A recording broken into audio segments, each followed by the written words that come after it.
Existe uma dor que não tem nome, uma sensação de vazio, que te acompanha desde que você se lembra de existir. Não é tristeza exatamente, não é depressão, é algo mais profundo. Como se houvesse um buraco no centro do seu peito, que nenhuma conquista, nenhum relacionamento, nenhum sucesso consegue preencher. Você pode ter uma carreira brilhante, uma família, amigos, tudo que supostamente deveria trazer felicidade. E ainda assim, quando você está sozinho à noite, aquele vazio aparece, silencioso, persistente, inexplicável.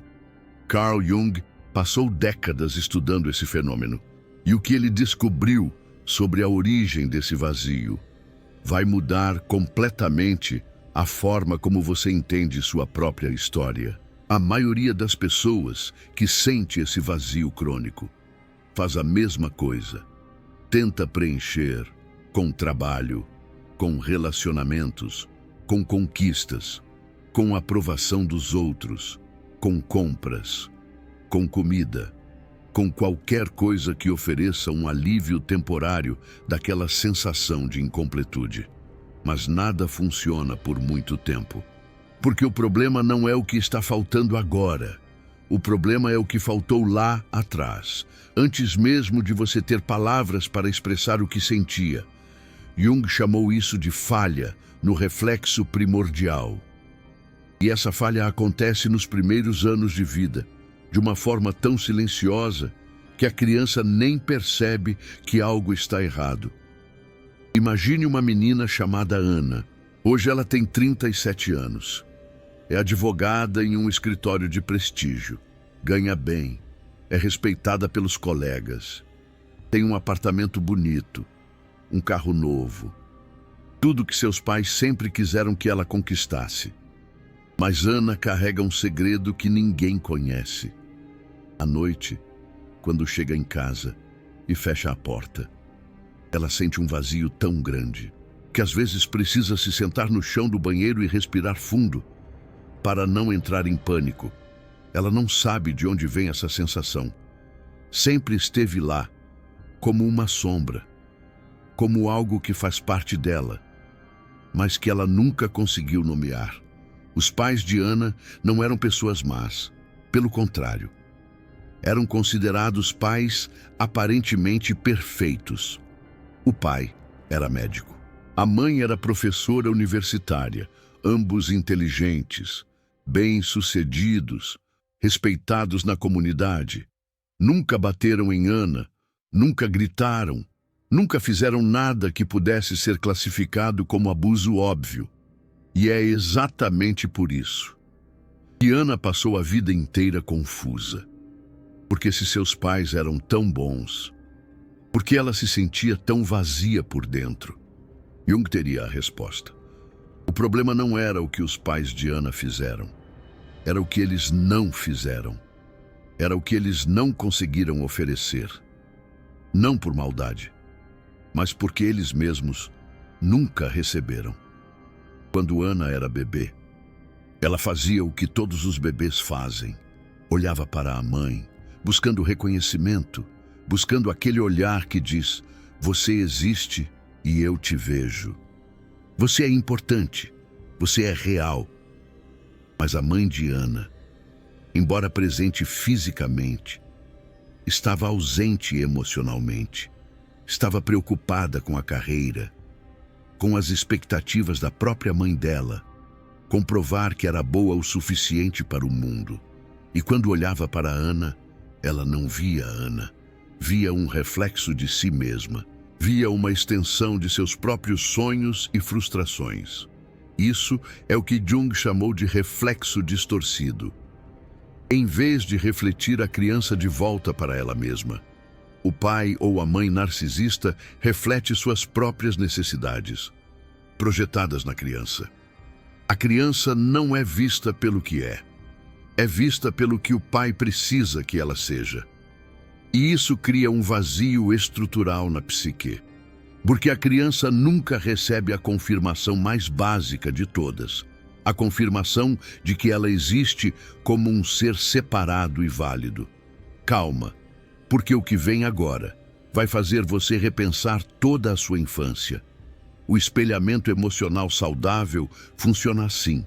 A criança expressa uma emoção, raiva, tristeza, medo, alegria, e o pai ou a mãe reflete essa emoção de volta, de forma regulada. Se a criança está triste, a mãe diz: "Eu vejo que você está triste, e tudo bem sentir isso." Se a criança está com raiva, o pai diz: "Eu entendo que você está com raiva, e vamos lidar com isso juntos." Esse processo aparentemente simples é o que constrói o self da criança. É o que ensina à criança que suas emoções são reais, válidas e manejáveis. É o que cria a estrutura interna, que permite a pessoa se sentir completa. Mas quando os pais são narcisistas, mesmo que de forma sutil, esse espelhamento não acontece. Em vez de refletir a emoção da criança, os pais refletem sua própria emoção. Se a criança está triste, a mãe narcisista pode dizer: "Você está me deixando triste com esse comportamento." Se a criança está com raiva, o pai narcisista pode dizer: "Você está me fazendo parecer um pai ruim." A emoção da criança não é validada, é sequestrada, é usada como combustível para as necessidades emocionais dos pais. Com o tempo, a criança aprende uma lição devastadora. Minhas emoções não importam. Minha experiência interna não é real. O que importa é o que meus pais sentem. O que importa é como eu faço meus pais se sentirem. E assim começa a construção do que Jung chamou de máscara da alma. Uma máscara, uma persona, uma versão de si mesmo, criada exclusivamente para atender às necessidades dos pais e garantir a sobrevivência emocional. Ana fez exatamente isso. Desde muito pequena, ela aprendeu a ser a filha perfeita, a não dar trabalho, a não ter necessidades que incomodassem, a ser estudiosa, comportada, silenciosa, a nunca expressar raiva ou tristeza, de forma que pudesse perturbar a harmonia familiar. E ela foi recompensada por isso. Era elogiada, era chamada de madura para a idade, era apontada como exemplo para outras crianças. Mas ninguém percebia o preço que ela estava pagando. Cada vez que Ana suprimia uma emoção para agradar os pais, uma parte do seu self verdadeiro morria um pouco. Cada vez que ela fingia estar bem, quando não estava, o vazio crescia, porque ela não estava sendo ela mesma. Ela estava sendo o que os pais precisavam que ela fosse. E essa diferença, embora invisível, é a diferença entre se sentir vivo e se sentir vazio. Guarda isso sobre a máscara da alma, porque vai fazer muito sentido quando eu falar sobre relacionamentos adultos. Quando uma criança cresce sem ter sido verdadeiramente vista, ela desenvolve o que podemos chamar de sede de validação, uma necessidade profunda e muitas vezes inconsciente, de ser finalmente enxergada por quem realmente é. E essa fome se manifesta de formas curiosas na vida adulta. Ana, por exemplo, desenvolveu um padrão nos relacionamentos. Ela sempre se apaixonava por pessoas emocionalmente indisponíveis.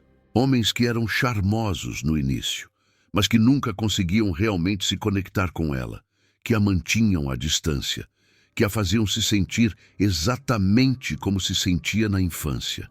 Presente, mas invisível. Perto, mas não vista. Por que isso acontece?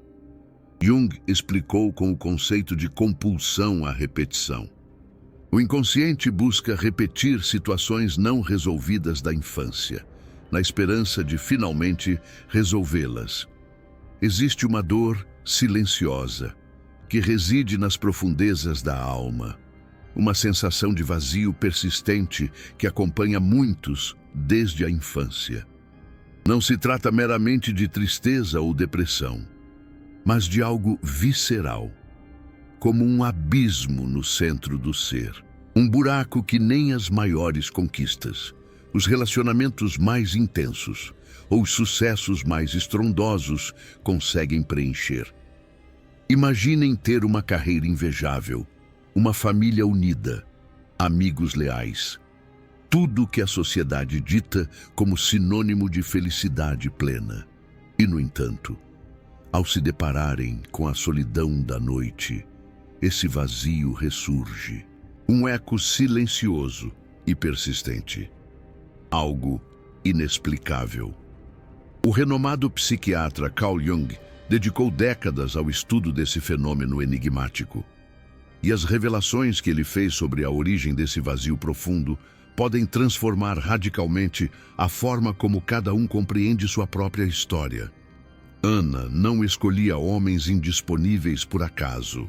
Ela os escolhia porque eles replicavam a dinâmica emocional dos pais dela. E em algum nível inconsciente, ela esperava que dessa vez seria diferente, que dessa vez ela conseguiria ser vista, que dessa vez ela conseguiria preencher o vazio. Mas nunca funcionava, porque você não pode resolver uma ferida de infância através de relacionamentos adultos. Você não pode pedir a um parceiro que lhe dê o reflexo primordial que seus pais não deram. Não é justo com o parceiro. E não funciona porque a ferida é de uma época em que você ainda estava se formando como pessoa.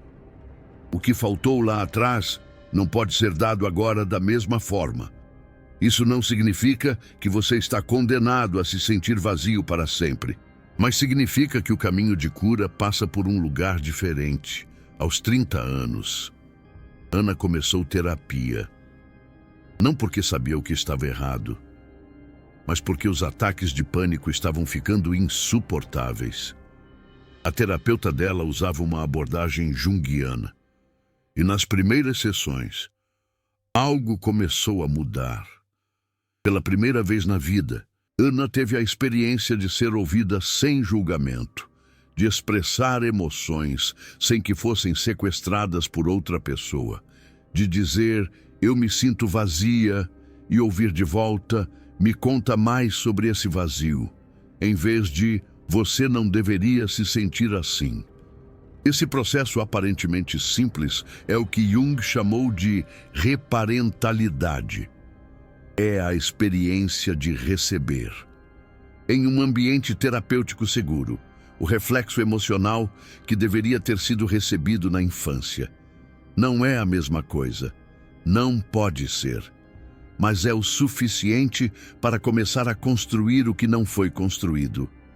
Para começar a desenvolver um self verdadeiro que pode coexistir com a máscara da alma que foi criada para sobreviver.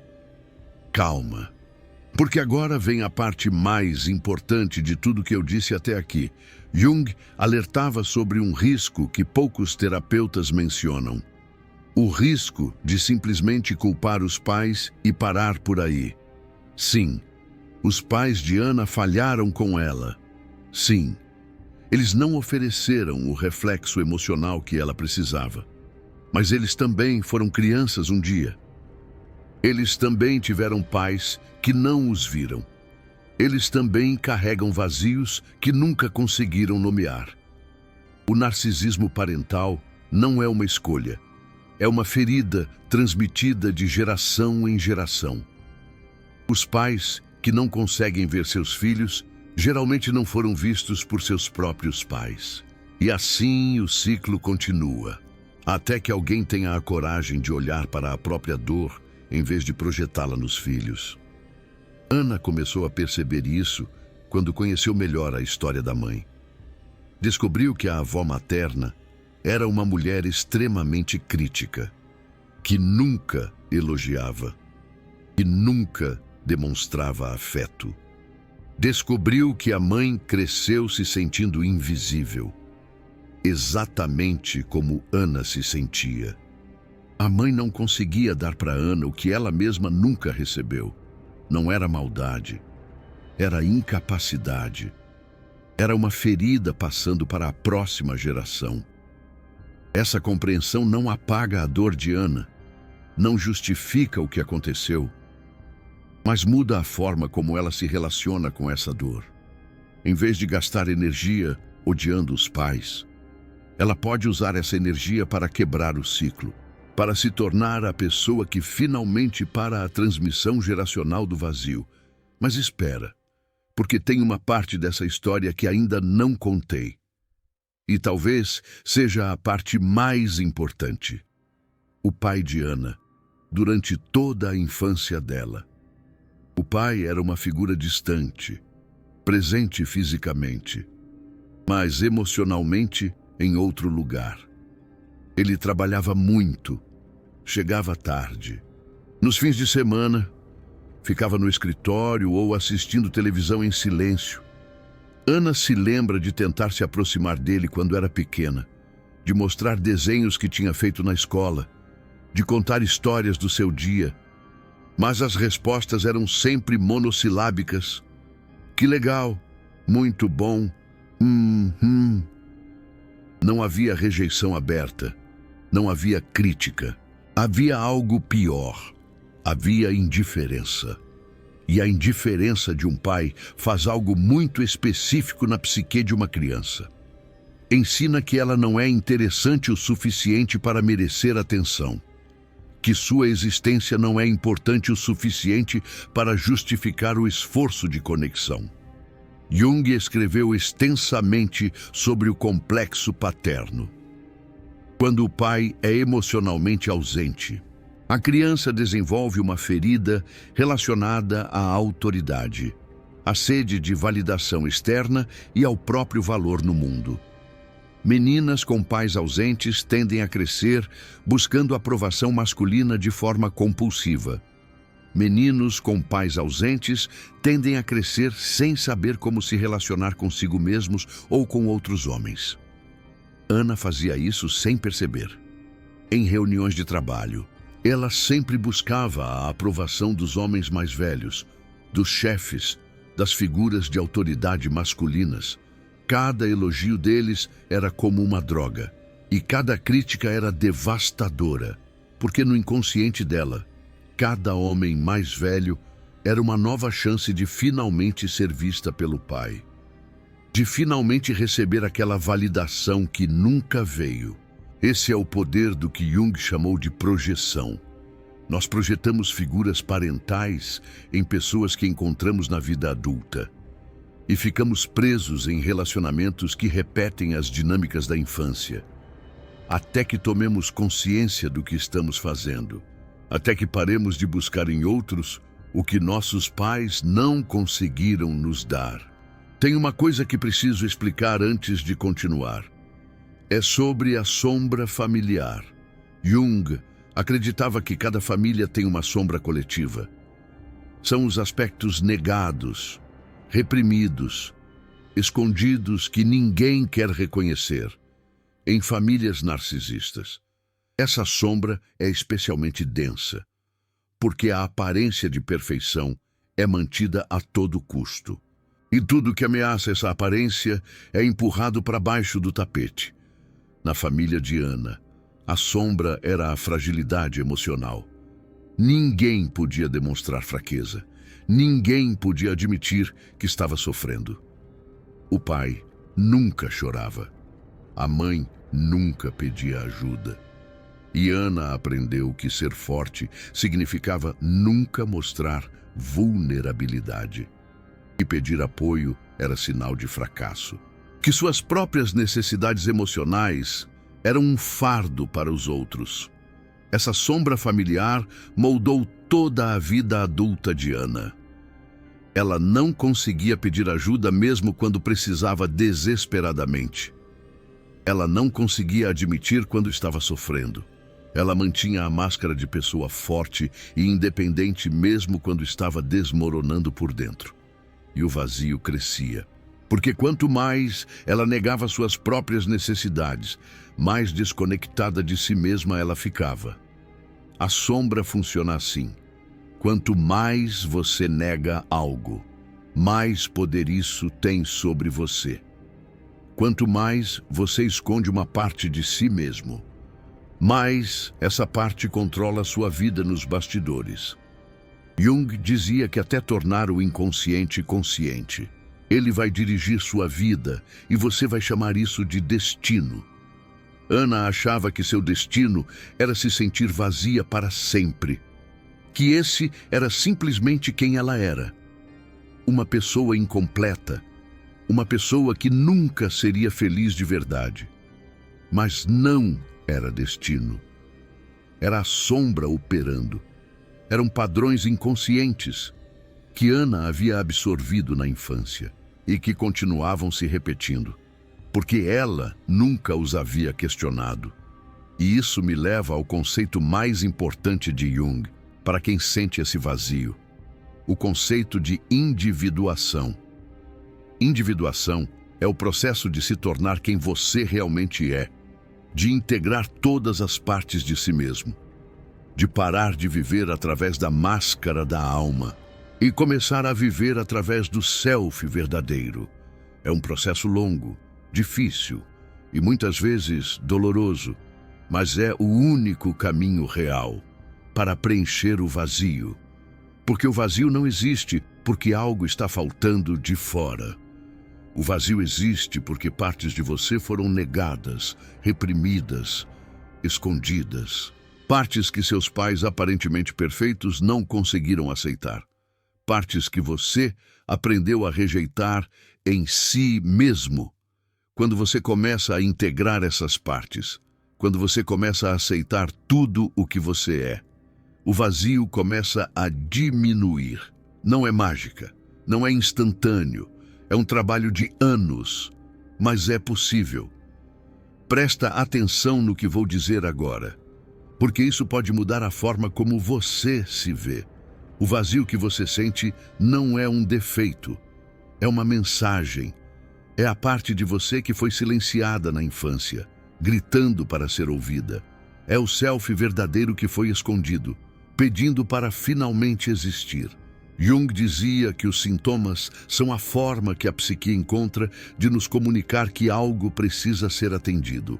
O vazio é um sintoma, e a mensagem por trás dele é clara. Você precisa voltar para casa, não para a casa dos seus pais, para a casa de si mesmo. Ana começou a entender isso após 2 anos de terapia. O vazio não desapareceu completamente. Talvez nunca desapareça por inteiro, mas mudou de qualidade. Deixou de ser um buraco assustador e se tornou um espaço a ser preenchido.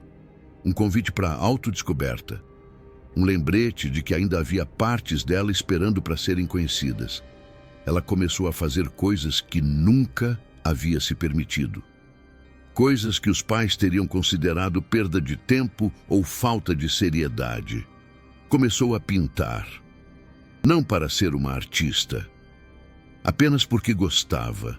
Começou a dançar sozinha em casa. Começou a dizer não para compromissos que não queria. Começou a chorar quando estava triste, em vez de engolir as lágrimas. Cada uma dessas pequenas ações era um ato de integração. Era o self verdadeiro, sendo permitido existir pela primeira vez. Jung chamava isso de dar voz à sombra, porque a sombra não é apenas as partes ruins que escondemos. A sombra também contém todas as partes boas que foram reprimidas. A criatividade que os pais não valorizavam. A sensibilidade que era vista como fraqueza. A alegria espontânea que era calada para manter a ordem.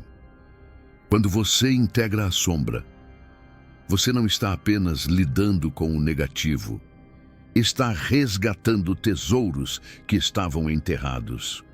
Ana descobriu que adorava jardinagem, algo que nunca havia experimentado porque os pais consideravam trabalho manual inferior. Descobriu que tinha senso de humor, algo que havia sido sufocado por anos de seriedade forçada. Descobriu que era capaz de conexão profunda. quando parava de buscar aprovação e simplesmente se permitia ser vulnerável. O vazio ainda aparece às vezes, especialmente em momentos de transição ou estresse. Mas agora, Ana sabe o que fazer com ele. Em vez de tentar preencher com coisas externas, ela senta com ele, pergunta o que ele está tentando lhe dizer. Usa como um guia para identificar que parte de si mesma precisa de atenção. Isso é individuação na prática. Não é se tornar uma pessoa perfeita. É se tornar uma pessoa inteira. Uma pessoa que conhece todas as suas partes. Que aceita a luz e a sombra. Que não precisa mais de validação externa. Porque aprendeu a se validar internamente. Agora eu preciso falar sobre algo que poucos canais têm coragem de abordar. É sobre a raiva. Durante muito tempo, Ana não sentia raiva dos pais. Sentia apenas vazio e tristeza. Mas conforme a terapia avançava, algo começou a emergir. Uma raiva profunda, que havia sido reprimida por décadas. Raiva por não ter sido vista. Raiva por ter que performar a vida inteira. Raiva por carregar um fardo que nunca deveria ter sido dela. Muitas pessoas fogem dessa raiva. Acham que sentir raiva dos pais é errado, que devem perdoar imediatamente e seguir em frente. Mas Jung advertia sobre os perigos do perdão prematuro. Você não pode perdoar genuinamente algo que nunca reconheceu. Você não pode processar uma dor que nunca permitiu sentir. O perdão que vem antes da raiva não é perdão, é repressão disfarçada. Ana precisou passar pela raiva. Precisou sentir a injustiça do que havia vivido. Precisou reconhecer que tinha todo o direito de estar com raiva. Não para ficar presa nessa raiva para sempre, mas para atravessá-la e chegar do outro lado. Aí o outro lado não é ódio, é compreensão, é ver os pais como pessoas falhas, que fizeram o que conseguiam com as ferramentas que tinham. É reconhecer que eles também foram crianças feridas, que nunca curaram suas próprias feridas. É entender o ciclo geracional, não para desculpar, mas para quebrar.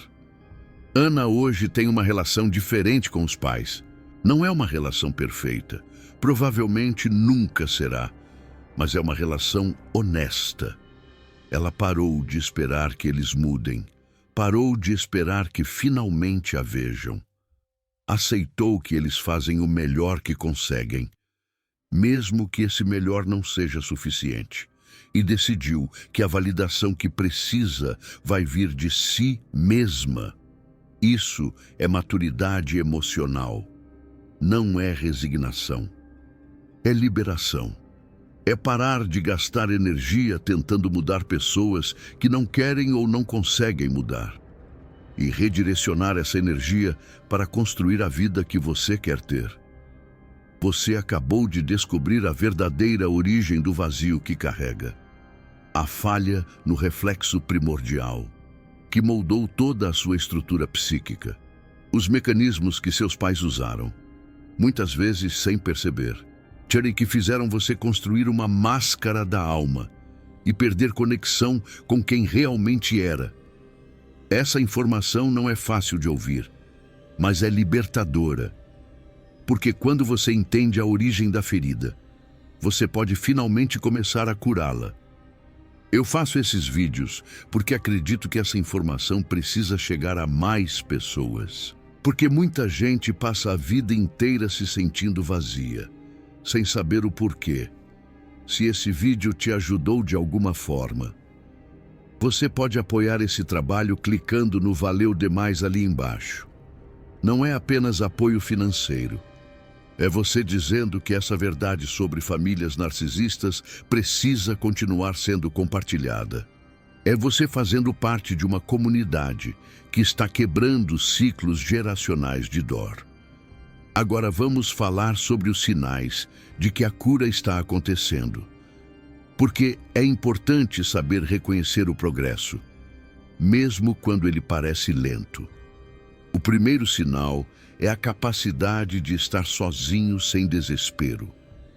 Pessoas com vazio profundo costumam ter medo da solidão, porque quando estão sozinhas, o vazio se torna insuportável, mas conforme a cura avança, a solidão se transforma em solitude, em um espaço de encontro consigo mesmo, em vez de um espaço vazio e assustador.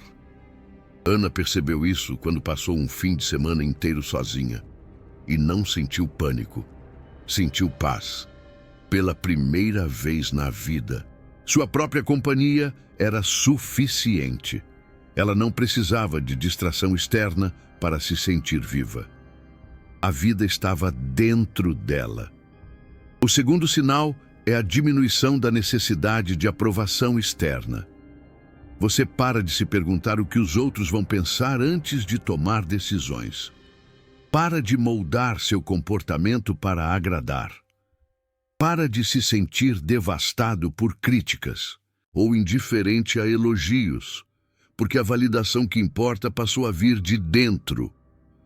Ana notou isso quando recebeu uma crítica no trabalho e, em vez de entrar em pânico, conseguiu avaliar a crítica com objetividade. Parte dela era válida e ela poderia melhorar. Parte era a projeção do outro e não tinha nada a ver com ela. Essa capacidade de discernimento só existe quando você tem uma base sólida de autovalorização. O terceiro sinal é a capacidade de sentir emoções sem ser dominado por elas. Você pode estar triste sem afundar em depressão. Pode estar com raiva sem explodir. Pode estar com medo sem paralisar. As emoções passam a ser informações úteis, em vez de ameaças à sobrevivência. Isso acontece porque você desenvolveu o que Carl Jung chamava de função transcendente. A capacidade de observar suas próprias emoções de uma perspectiva mais elevada, de estar no meio da tempestade emocional. E ainda assim, saber que você não é a tempestade. O quarto sinal é a mudança nos relacionamentos. Você para de atrair pessoas emocionalmente indisponíveis. Para de repetir os padrões da infância. Começa a se relacionar com pessoas que te veem de verdade e consegue receber o amor que elas oferecem, em vez de desconfiar ou sabotar. Ana está em um relacionamento agora. Não é perfeito. Nenhum relacionamento é, mas é real. Ela escolheu alguém que a vê, que a ouve, que a aceita inteira, incluindo as partes que ela ainda está aprendendo a integrar. E pela primeira vez, ela não está tentando ser quem o outro quer. Está simplesmente sendo quem ela é. O quinto sinal, e talvez o mais importante, é a paz com os pais. Não necessariamente reconciliação. Não necessariamente perdão no sentido tradicional, mas paz. A capacidade de pensar neles sem ser inundado por raiva ou dor. A aceitação de que eles são quem são. A liberação da esperança de que um dia serão diferentes. Essa paz não significa que o que fizeram foi certo. Significa que você parou de deixar o passado controlar seu presente. Que a história da sua infância se tornou apenas isso, uma história, não uma sentença de prisão perpétua. Carl Jung dizia que nós não somos o que nos aconteceu. Somos o que escolhemos nos tornar apesar do que nos aconteceu. Seus pais podem ter plantado o vazio em você, mas você não é obrigado a cultivá-lo para sempre. A jornada de individuação é longa. Não vou mentir, leva anos, talvez a vida inteira, mas cada passo importa, cada momento de autoconsciência, cada vez que você escolhe se ver em vez de fugir de si mesmo, cada vez que você permite uma emoção em vez de reprimi-la, cada vez que você age a partir do self verdadeiro, em vez da máscara da alma. O vazio vai diminuindo, não de uma vez, aos poucos, como uma ferida que vai cicatrizando lentamente. Vai haver recaídas. Vai haver dias em que o vazio parece tão grande quanto antes. Mas se você continuar no caminho, vai perceber que esses dias ficam mais raros e que a base sólida que você está construindo dentro de si se torna cada vez mais estável. Ana hoje olha para trás e mal reconhece quem era. Aquela mulher que se sentava no chão do banheiro em pânico parece outra pessoa. Não porque o vazio desapareceu magicamente, mas porque ela aprendeu a conviver com ele, a transformá-lo, a usar aquele espaço vazio para plantar sementes de autoconhecimento. Se você chegou até aqui neste vídeo, algo ressoou em você. Talvez você tenha se reconhecido em Ana. Talvez tenha entendido pela primeira vez por que carrega esse vazio. Talvez esteja começando a ver sua infância com outros olhos. Isso já é o começo da cura. A consciência, o reconhecimento, a coragem de olhar para a verdade em vez de fugir dela. Eu quero saber de você. Qual foi a frase que seus pais mais repetiam, que você só agora percebe que te machucou? Conta aqui nos comentários. Não para expor seus pais, mas para validar sua própria experiência, para saber que você não está sozinho, para fazer parte de uma comunidade de pessoas que estão escolhendo quebrar o ciclo. Porque quando você nomeia a ferida, ela perde poder sobre você. E quando você compartilha, você ajuda outros a nomearem as suas. O vazio que você sente pode ser a porta para a maior transformação da sua vida. Não é uma maldição, é um chamado para finalmente se conhecer, para finalmente se ver, para finalmente se tornar quem você sempre foi por baixo de todas as máscaras. Carl Jung passou a vida estudando esse processo. E a conclusão dele é simples, mas profunda. A tarefa mais importante da vida humana é dar a luz a si mesmo, se tornar quem você realmente é. Isso não é egoísmo, é a maior contribuição que você pode dar ao mundo, porque uma pessoa inteira ilumina todos ao seu redor. Você não precisa continuar vazio. A ferida da infância não precisa definir sua vida adulta. Os pais que não conseguiram te ver não determinam seu valor. Você pode se ver. Você pode se validar. Você pode se tornar inteiro. E isso começa agora, com a consciência que você acabou de adquirir, com a decisão de parar de fugir do vazio e começar a ouvi-lo, com a coragem de embarcar na jornada de individuação. Eu estarei aqui compartilhando mais verdades sobre a psique humana, mais insights de Carl Jung, mais ferramentas para a cura. Se esse vídeo te ajudou, inscreva-se e ative o sino. E lembre-se, o vazio não é seu inimigo, é um mensageiro, e está na hora de ouvir a mensagem.